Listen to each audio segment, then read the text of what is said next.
Thank you for joining me again today for another reading through the New Testament. We are in Matthew chapter 15 in the English Standard Version. Then Pharisees and scribes came to Jesus from Jerusalem and said, "Why do your disciples break the tradition of the elders? For they do not wash their hands when they eat." He answered them, "And why do you break the commandment of God for the sake of your tradition? For God commanded, 'Honor your father and your mother,' and whoever reviles father or mother must surely die. But you say, if anyone tells his father or his mother, 'What you would have gained from me is given to God,' he need not honor his father. So for the sake of your tradition you have made void the word of God. You hypocrites! Well did Isaiah prophesy of you when he said, 'This people honors me with their lips, but their heart is far from me. In vain do they worship me, teaching as doctrines the commandments of men.'" And he called the people to him and said to them, "Hear and understand. It is not what goes into the mouth that defiles a person, but what comes out of the mouth, this defiles a person." Then the disciples came and said to him, "Do you know that the Pharisees were offended when they heard this saying?" And he answered, "Well, every plant that my heavenly Father has not planted will be rooted up. Let them alone, they are blind guides. And if the blind lead the blind, both will fall into a pit." But Peter said to him, "Explain the parable to us." And Jesus said, "Are you also still without understanding? Do you not see that whatever goes into the mouth passes into the stomach and is expelled? But what comes out of the mouth proceeds from the heart, and this defiles the person.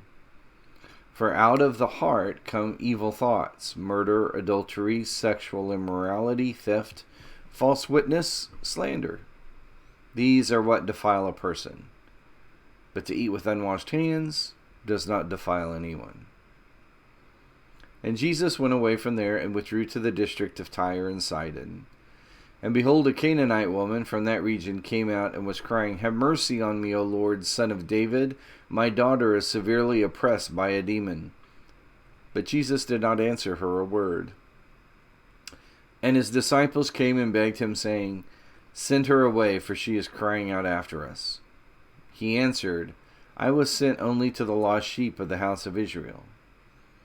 But she came and knelt before him, saying, "Lord, help me." And he answered, "It is not right to take the children's bread and throw it to the dogs." And she said, "Yes, Lord. Yet even the dogs eat the crumbs that fall from the master's table."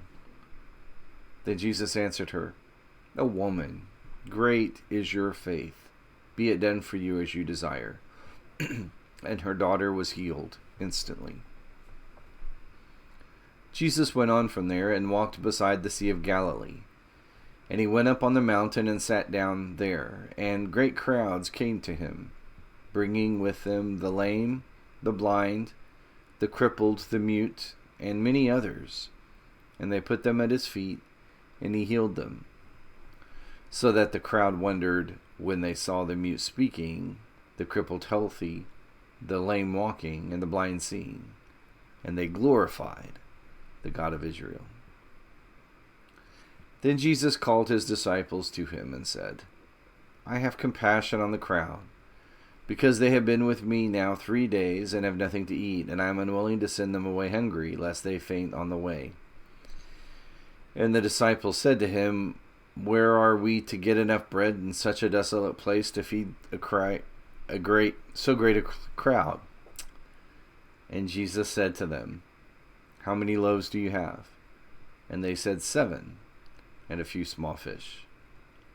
And directing the crowd to sit down on the ground, he took the 7 loaves and the fish, and having given them, he broke them and gave them to the disciples.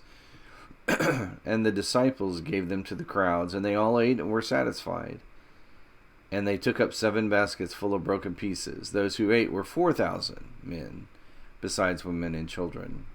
And after sending away the crowds, he got into the boat and went to the region of Magadan. Chapter 15 is full of all sorts of applications. You start with the application that he makes to the Pharisees about setting aside God's word nicely so that we can keep whatever it is tradition that we think suits us best. And that indicates the selfishness that often drives people in their, quote, religious, end quote, life with God. So the exhortation to us is, of course, to allow yourself to set aside prejudices that you may have about what you think God wants, and read very openly with honest heart what it is God really says.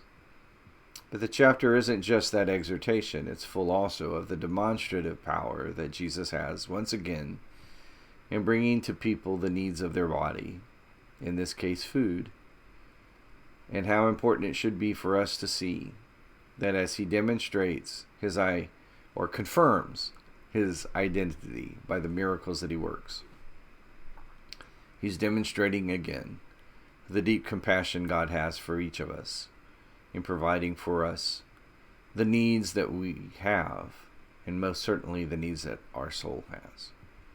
Thank you for joining me today. Join me again for another reading tomorrow as we read through the New Testament, making your weekdays strong days with the Word of God.